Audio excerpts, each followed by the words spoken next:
जी एक पिंड में गया हाँ सवारियां लैके आन जान करना है सवारियां ने और उन्होंने उत्थे रक्षा खिला रहा मैं उस पिंड जाके तो मशीन चलती पई ही इत्थे एक वो मशीन का मैं सीन बनाया इंजन देखो इंजन पुराने जमाने का साढ़े होश च पहले या साढ़े बचपन में इंजन एडे एडे बड़े होंगे हाँ तो यह स्टार्ट किया उन्होंने मैं थोड़े शेयर कर रहा सवारियां अपने घर तुर गई मैं रक्षा से खिला रहा मैंने उत्थे बिठा गया चक्की से और चक्की का माहौल देखो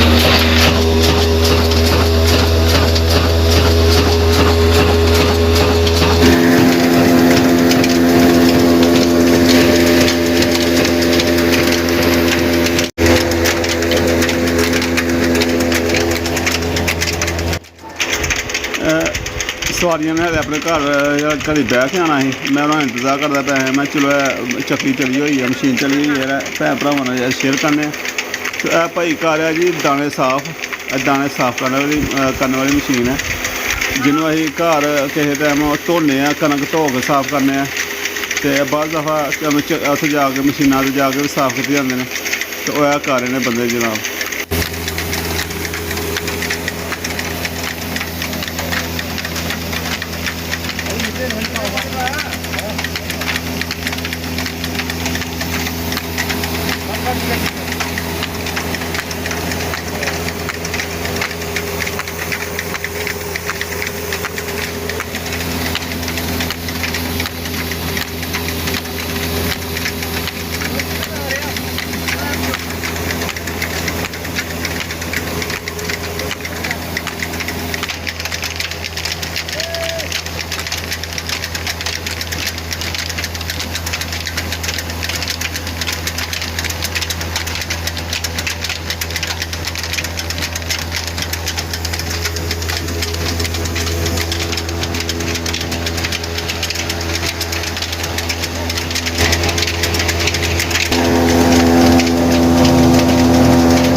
ਚੱਕੀ ਵਾਲਾ ਬਾਬਾ ਆ ਰਿਹਾ ਸੀ ਇਹ ਬਾਬਾ ਵੀ ਇਹੀ ਚੱਕੀ ਦਾ ਕੰਮ ਕੀਤਾ ਚੱਕੀ ਬਾਬੇ ਨੇ ਲਾਈ ਹੋਈ ਸੀ ਤੇ ਹੁਣ ਬਿਮਾਰ ਹੋਣ ਤੋਂ ਬਾਅਦ ਹੋ ਗਿਆ ਗਲੀ ਦੀ ਸਾਈਡ ਤੇ ਮੈਂ ਰਕਸ਼ਾ ਖਿਲਾ ਰਿਹਾ ਗਲੀਆਂ ਬੜੀਆਂ ਖੁੱਲੀਆਂ ਪਿੰਡਾਂ ਦੀਆਂ ਖੁੱਲੀਆਂ ਡੁੱਲੀਆਂ ਗਲੀਆਂ ਤੇ ਜਿਹੜਾ ਬੜਾ ਖੁੱਲਾ ਮਾਹੌਲ ਬੜਾ ਖੂਬਸੂਰਤ ਮਾਹੌਲ ਹੈ ਪਿੰਡਾਂ ਦਾ तो इन्नी वीडियो बन सकी अगे सवारियां आ गई फिर मैं लैके आ गया। बिस्मिल्लाहिर्रहमानिर्रहीम अस्सलाम वालेकुम।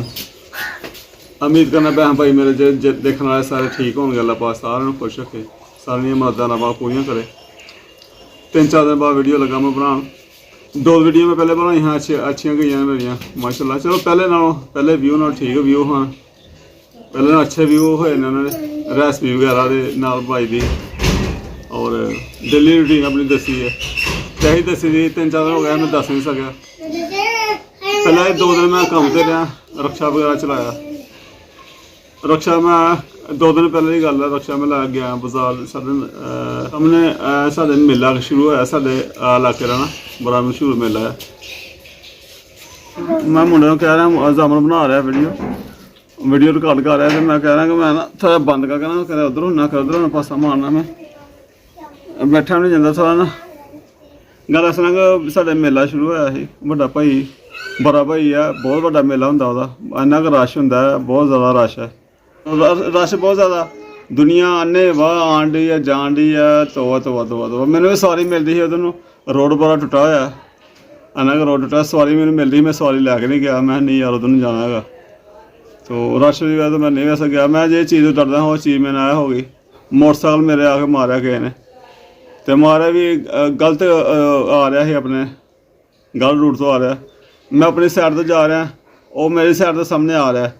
ਔਰ 12:30 ਟਾਈਮ, ਲੋਕਾਂ ਨੇ ਤੁਹਾਨੂੰ ਪਤਾ ਮੇਲਿਆਂ ਤੋਂ ਵਾਪਸੀ ਆ ਰਹੇ ਤੇ ਪਤਾ ਨਹੀਂ ਕਿਸ ਤਰ੍ਹਾਂ ਦੇ ਵੰਨ-ਸੁਵੰਨੇ ਲੋਕ, ਕਿਸ ਤਰ੍ਹਾਂ ਦੇ ਲੋਕ, ਕੀ ਤੁਹਾਨੂੰ ਦੱਸੀਏ, ਖਾਧੀ ਪੀਤੀ ਦੀ ਇਹਨਾਂ ਨੇ ਹਮ ਕਾਣ ਦੀ ਉਹਨਾਂ ਕੋਲੋਂ। ਉਹਨੂੰ ਮੈਂ ਇਸ਼ਾਰੇ ਵੀ ਕਰਾ ਰਿਹਾ ਕਿ ਮੈਂ ਆਪਣੀ ਸਾਈਡ ਨੂੰ ਹੋ ਜਾ, ਮੈਂ ਇਸ਼ਾਰੇ ਨੂੰ ਦੂਰੋਂ ਮੈਂ ਇਸ਼ਾਰੇ ਵੀ ਦੇ ਰਿਹਾ ਕਿ ਆਪਣੀ ਸਾਈਡ ਨੂੰ ਹੋ ਜਾ, ਜਨਾਬ ਆਪਣੀ ਸਾਈਡ ਨੂੰ ਹੋਣ ਦੀ ਬਜਾਏ ਸਭ ਉੱਤੇ ਆ ਮੇਰੇ ਉੱਤੇ ਆ ਚਾਹਿਆ। ਉਹ ਮੈਂ ਆਪਣੇ ਆਪ ਨੂੰ ਆਪ ਹੀ ਬਚਾਇਆ। ਕਹਿੰਦੇ ਨੇ ਸਿਆਣੇ ਕਹਿੰਦੇ ਨੇ ਕਿ ਜੋ ਬਾਹਰ ਨਿਕਲੋ ਨਾ ਤੇ ਸਮਝੋ ਕਿ ਲੋਕ ਤੁਹਾਨੂੰ ਮਾਰਨ ਨਿਕਲੇ, ਤੁਸੀਂ ਆਪਣੇ ਆਪ ਨੂੰ ਆਪ ਹੀ ਬਚਾਉਣਾ। ਅਤੇ ਉਹ ਭਾਈ ਆਪਣੇ ਆਪ ਨੂੰ ਆਪ ਬਚਾਇਆ ਤੇ ਆ ਕੇ ਸੱਟ ਮੇਰੇ ਲੱਗ ਗਈ, ਮੇਰੇ ਤਲੀ ਦੀ ਸੱਟ ਲੱਗ ਗਈ ਹੈ, ਬਹੁਤ ਜ਼ਿਆਦਾ ਸੱਟ ਲੱਗੀ ਹੋਈ ਸੀ। ਹਾਲੇ 2 ਦਿਨ ਬਾਅਦ ਮੈਂ ਵੀਡੀਓ ਵੀ ਨਹੀਂ ਬਣਾਈ, ਉਸ ਟਾਈਮ ਨਹੀਂ ਬਣਾਈ, ਉਸ ਟਾਈਮ ਵੀ ਆਪਣੀ ਅਫਰ ਦਫਰੀ ਹੁਣ ਇਹੀ ਕੁਛ ਬਾਹਰ ਫੇਰੀ ਵਾਲਾ ਆਉਂਦਾ, ਆਵਾਜ਼ ਫਿਰ ਮੇਰੀ ਕੱਟੀ ਜਾਂਦੀ ਹੈ, ਫਿਰ ਮੈਂ ਬੰਦ ਕਰਾਉਣਾ ਪੈਂਦਾ ਮੈਨੂੰ, ਬਾਹਰ ਸਪੀਕਰ ਦੀ ਆਵਾਜ਼ ਆਉਂਦੀ ਹੈ। ਤੇ ਉਹ ਭਾਈ ਉਸ ਟਾਈਮ ਇਹੀ ਹੁੰਦਾ ਕਿ ਆਪਣਾ ਮੋਬਾਈਲ ਬਚਾਓ ਲੋਕਾਂ ਕੋਲੋਂ। ਉਹ ਮੈਂ ਕਿਤੇ ਡਿੱਗਾ ਵਾ, ਮੋਬਾਈਲ ਮੇਰਾ ਕਿਤੇ ਚੱਲ ਜੇ, ਜੇਬਾਂ ਮੇਰੀਆਂ ਕੋਈ ਫੋਨ ਲੈ। ਤੇ ਅੱਲਾ ਦਾ ਸ਼ੁਕਰ ਐਸਾ ਮੌਕਾ ਨਹੀਂ ਆਉਣ ਮੈਂ, ਅੱਲਾ ਦਾ ਬੜਾ ਹੀ ਸ਼ਾਨ, ਅੱਲਾ ਦਾ ਬੜਾ ਸ਼ੁਕਰ ਹੈ ਕਿ ਬਚਾ ਹੋ ਗਿਆ, ਰਕਸ਼ਾ ਹੀ ਮੇਰਾ ਬਚ ਗਿਆ। ਤੋ ਹੱਥ 'ਤੇ ਸੱਟ ਬਹੁਤ ਜ਼ਿਆਦਾ ਲੱਗੀ ਸੀ, 2 ਦਿਨ ਹੋ ਗਏ ਨਹੀਂ ਚਾਹੀਦਾ, ਉਂਗਲੀਆਂ ਕੰਮ ਨਹੀਂ ਕਰ ਰਹੀਆਂ, ਹੈਂਡ ਪੂਰਾ ਨਹੀਂ ਕੰਮ ਕਰ ਰਿਹਾ। ਅਤੇ ਦਵਾਈ ਲਾ ਰਿਹਾ, ਦਵਾਈ ਲਾ ਕੇ ਨਾ ਬੰਨੀ ਦੀ ਹੈ ਅਤੇ ਇਹਨਾਂ ਸਕੂਨ ਹੋਇਆ। ਅੱਜ ਦੂਸਰਾ ਤੀਸਰਾ ਦਿਨ ਅੱਜ, ਤੋ ਅੱਜ ਥੋੜ੍ਹਾ ਸਕੂਨ ਲੱਗਦਾ ਪਿਆ। ਤੋ ਜਾ ਵੀ ਨਹੀਂ ਸਕਿਆ ਮੈਂ ਬਾਹਰ, ਰਕਸ਼ਾ ਹੀ ਮੇਰਾ ਬਾਹਰ ਗਲੇ ਹੀ ਖਲੋਤਾ ਹੋਇਆ। ਤੋ ਮੈਂ ਇਹ ਕਹਿ ਰਿਹਾ ਕਿ ਯਾਰ ਇੱਕ ਦੂਸਰੇ ਦਾ ਅਹਿਸਾਸ ਖਤਮ ਹੋ ਗਿਆ, ਅਹਿਸਾਸ ਭੁੱਲ ਗਿਆ, ਬੇਅਹਿਸਾਸ ਹੋ ਗਏ ਲੋਕ। ਮੈਨੂੰ ਤਾਂ ਜਦ ਲੱਗਦਾ ਉਹਨੂੰ ਜਾਣ ਬੁੱਝ ਕੇ ਮੇਰੇ ਨੂੰ ਨਾ ਕੀਤਾ, ਮੇਰੇ ਨੂੰ ਜਾਣ ਬੁੱਝ ਕੇ ਲੈ ਕੇ ਆਇਆ। ਮੈਨੂੰ ਇਸ਼ਾਰਾ ਕਰਾਉਣਾ ਪਿਆ, ਇਸ਼ਾਰਾ ਨਹੀਂ ਮੇਰਾ ਸਮਝਦਾ, ਉਹ ਇਸ਼ਾਰਾ ਉਹਨੂੰ ਪਤਾ ਲੱਗਦਾ ਪਿਆ, ਆਵਾਂ ਜੇ ਜਾਣ ਕੇ ਨਹੀਂ ਉਹ ਮੇਰੇ ਨੂੰ ਆ ਕੇ ਮਜ਼ਾਕ ਨਾਲ ਆ ਕੇ ਮਾਰਦਾ ਪਿਆ। ਮੈਂ ਉਹੀ ਤਾਂ ਕਹਿਣ ਡਈ ਆ ਕਿ ਦੁਨੀਆ ਬਹੁਤੀ ਕਾਲੀ ਹੈ, ਬੜੀ ਕਾਲੀ ਦੁਨੀਆ। ਜਿਹੜੇ ਬਹੁਤੇ ਕਾਲੇ ਨਾ ਉਹਨਾਂ ਨੂੰ ਪਹਿਲੇ ਲੰਘਣ ਦਿਆ ਕਰੋ, ਤੇ ਆਪੇ ਭਾਵੇਂ ਬੰਦਾ ਪਿੱਛੇ ਰਹੇ, ਟਾਈਮ ਲੱਗ ਜੇ ਤੇ ਕੋਈ ਗੱਲ ਨਹੀਂ, ਦੇਖਣ ਵਾਲੇ ਕੁਛ ਨਹੀਂ ਦੇਖਦੇ, ਭਾਵੇਂ ਮਾਰ ਕੇ ਸੁੱਟ ਜਾਣ, ਜੋ ਮਰਜ਼ੀ ਹੋਏ। ਦੇਖਣ ਵਾਲੇ ਕੁਛ ਨਹੀਂ ਦੇਖਦੇ ਆਪਣੀ, ਤੇ ਕਾਲੀ ਵੀ ਨਹੀਂ, ਕੋਈ ਨਹੀਂ, ਕਾਲੀ ਵੀ ਜਿਹੜੀ ਹੈ ਇਹ ਆਪਣੀ ਸਾਈਡ ਦਾ, ਉਹ ਜਨਾਬ ਮੇਰੀ ਸਾਈਡ ਤੇ ਆ ਕੇ ਮੈਨੂੰ ਆ ਕੇ ਮਾਰਦਾ ਪਿਆ। ਜਦੋਂ ਤੁਸੀਂ ਸਾਈਡ ਤੇ ਸੀ ਤੇ ਉਹਨਾਂ ਨੇ ਵੀ ਨਹੀਂ ਸਾਈਡ ਤੇ ਕੀਤਾ ਮੋਟਰਸਾਈਕਲ, ਉਹ ਸਗੋਂ ਮੇਰੀ ਸਾਈਡ ਤੇ ਆ ਕੇ ਉਹਨੇ ਮਾਰਿਆ, ਸਿੱਧਾ ਲਿਆ ਕੇ ਸਿੱਧਾ ਮਾਰਿਆ ਮੈਂ। ਤੇ ਇਹ ਹਿਸਾਬ ਤਾਂ ਵੀ ਯਾਰ ਆਪ ਤੇ ਤੂੰ ਮਾਰ ਕੇ ਤੁਰ ਗਿਆ। ਤੋ ਇਹ ਮੈਂ ਤਾਂ 2 ਦਿਨ ਹੋ ਗਿਆ ਬਹਿ ਗਿਆ ਨਾ, ਮੈਂ ਤਾਂ ਸੱਟ ਉਧਰੋਂ ਇਹ ਠੀਕ ਨਹੀਂ ਹੈਗੀ ਯਾਰ, ਵੀ ਸਾਨੂੰ ਪਰੇਸ਼ਾਨੀ ਅਲੱਗ ਲੱਗੀ ਰਹਿੰਦੀ ਹੈ। ਮੈਨੂੰ ਲੱਗਦਾ ਮੈਂ ਉਹ ਕਰ ਲੈ, ਨਾਲੇ 2 ਦਿਨ 3 ਦਿਨ ਫਿਰ ਮੈਂ ਰਿਹਾ ਵੀ ਇੰਝ, ਪੈਕੇਜ ਵਗੈਰਾ ਮੇਰਾ ਮੋਬਾਈਲ ਪੈਕੇਜ ਖਤਮ ਹੋਇਆ, ਮੈਂ ਕੋਈ ਰਿਕਾਰਡਿੰਗ ਨਹੀਂ ਵੀਡੀਓ ਕੀਤੀ, ਕੋਈ ਲਾ ਨਹੀਂ ਸਕਿਆ ਮੈਂ। ਤੋ ਇਨਸ਼ਾਅੱਲਾ ਤਾਲਾ ਅੱਲਾਹ ਪਾਕ ਸ਼ਿਫਾ ਦੇ, ਅੱਲਾਹ ਪਾਕ ਕਰਮ ਕਰੇ। ਕੱਲ੍ਹ ਇਨਸ਼ਾਅੱਲਾ ਫਿਰ ਆਪਣੀ ਡੇਲੀ ਰੂਟੀਨ ਸ਼ੁਰੂ ਕਰਾਂਗੇ ਆਪਣਾ। ਤੁਹਾਡੇ ਨਾਲ ਜੁੜਾਂਗੇ। ਕੋਸ਼ਿਸ਼ ਕੀਤੀ ਮੈਂ ਪਿਛਲੇ ਹਫ਼ਤੇ ਮੁਸਲਸਲ ਲਗਾਤਾਰ ਮੇਰੀ ਵੀਡੀਓ ਆਏ, ਵੇਖਣ ਵਾਲੇ ਮੈਨੂੰ ਕਮੈਂਟ ਕਰਦੇ ਕਿ ਲਗਾਤਾਰ ਮਾਸ਼ਾਅੱਲਾ ਤੁਹਾਡੀ ਵੀਡੀਓ ਨਹੀਂ ਆ ਰਹੀ, ਲਗਾਤਾਰ ਜਦੋਂ ਆਉਂਦੀ ਹੈ ਫਿਰ ਮਾਸ਼ਾਅੱਲਾ ਵਿਊ ਵੀ ਅੱਛੇ ਆਉਂਦੇ ਨੇ, ਚੱਲਦਾ ਹੈ। ਤੋ ਕੋਸ਼ਿਸ਼ ਇਹੀ ਕਰਾਂਗਾ ਲਗਾਤਾਰ ਆਏ। ਤੋ ਮੇਰੇ ਨਾ ਗੁੱਜੀ ਸੱਟ ਇੱਕ ਆ ਲੱਗੀ ਹੈ, ਮੈਂ ਥੋੜ੍ਹਾ ਜਿਹਾ ਪਿੱਛੇ ਡਿੱਗਿਆ ਅਤੇ ਪਿੱਛੇ ਵੀ ਲੱਗੀ ਹੈ ਗੁੱਜੀ। ਤੋ ਫਿਰ ਤੋਂ ਲੈਣਾ ਥੋੜ੍ਹਾ ਬਸ ਇਸ ਤਰ੍ਹਾਂ ਹੀ ਹੈ, ਬੈਠਣ ਨਹੀਂ ਜਾਂਦਾ, ਚੱਲਣਾ ਅੱਲਾ ਦਾ ਸ਼ੁਕਰ ਜੋ ਚੱਲ ਲਈਦਾ, ਐਡਾ ਕੋਈ ਨਹੀਂ ਹੋਇਆ। ਅੱਲਾ ਪਾਕ ਦਾ ਘਰੋਂ ਨਿਕਲੀਦਾ, ਤੋਬਾ ਕਰਕੇ ਨਿਕਲੀਦਾ, ਜਾਂ ਅੱਲਾ ਇਹਨਾਂ ਲੋਕਾਂ ਕੋਲ ਬਚਾਈ। ਬਹੁਤ ਸ਼ੁਕਰੀਆ ਜੀ, ਬਹੁਤ ਮਿਹਰਬਾਨੀ। ਅੱਜ ਕੋਈ ਇਹੀ ਸਾਡਾ ਫਿਰ ਰੌਲਾ ਕਿ ਕੀ ਪਕਾਉਣਾ, ਕੀ ਕਰਨਾ, ਕੀ ਪਕਾਉਣਾ, ਇਹ ਰੌਲਾ 3-4 ਦਾ ਟਾਈਮ ਹੋ ਗਿਆ। ਮੈਂ ਉਹੀ ਪੁੱਛ ਰਹੀ ਹਾਂ ਵੀ ਕੀ ਪਕਾਉਣਾ ਆ, ਕੋਈ ਸਬਜ਼ੀ ਦਾ ਕੁਛ ਨਹੀਂ ਦੱਸਿਆ। ਮੈਂ ਸਬਜ਼ੀ ਜਿਹੜੀ ਤੁਹਾਨੂੰ ਬਣਾ ਦੇਵਾਂ, ਕੀ ਖਾਣਾ ਤੁਸੀਂ? ਮੈਂ ਤਾਂ ਵੈਸੇ ਹੀ ਸਾਲਨ ਰੋਟੀ ਨਹੀਂ ਖਾ ਰਹੀ, ਮੈਂ ਤਾਂ ਕੋਈ ਨਰਮ ਜਿਹੀ ਚੀਜ਼ ਖਾ ਰਹੀ ਹਾਂ। ਮੈਂ ਇੰਝ ਹੀ ਹੁੰਦਾ ਮੇਰੇ ਨਾਲ ਕਿ ਮੈਂ ਦਹੀਂ ਦੀ ਚਟਨੀ, ਪੁਦੀਨੇ ਦੀ ਦਹੀਂ ਦੇ ਵਿੱਚ ਘੁੱਟ ਕੇ ਤੇ ਉਹਦੇ ਨਾਲ ਕੋਈ ਚੀਜ਼ ਖਾ ਲਾ ਕਰਾਂ ਨਰਮ ਜੀ। ਹਾਂਜੀ, ਮੇਰਾ ਤਾਂ ਕੁਛ ਹੱਲ ਨਹੀਂ ਹੋ ਰਿਹਾ, ਕੋਈ ਸਮਝ ਨਹੀਂ ਆ ਰਹੀ, ਪਾਣੀ ਪੀ ਜਾ ਰਹੀ ਹਾਂ ਤੇ ਵੈਸੇ ਆਉਂ ਹੋ ਜਾਂਦੀ ਹਾਂ ਕਿ ਇੰਨੀ ਬੋਲੀ ਹੋ ਜਾਂਦੀ ਹਾਂ। तो बस मैं भाई दुआ कर सकता करो, दुआ की जरूरत है, दुआ करो जरूर इंशाल्लाह ताला।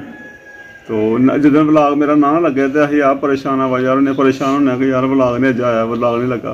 अं चाहते हैं कि सारा चैनल ग्रो करे, ग्रोथ से जाए, बहुत ज़्यादा जरूरत है। हूँ तो 2-3 साल हो चले ने सारे यूट्यूबर ने रबता करने की कोशिश की है। मैं जिथे रबता नंबर किसी ने मैंने नंबर दिता, नंबर तो फोन करो, मैं फोन करना है, अगों भाई गल नहीं सुनते, उन्होंने अहमद नूं जनाब फोन करना मैं, तो कोई भी नहीं वाकई माड़े बंदे दा यार, अहमद होनी नहीं सुनते, नवाज भाई भी नहीं सुनता, कोई नहीं सुनता भाई किसी फोन तक नहीं सुनते, कोई मशवरा नहीं दिंदे किसी नूं।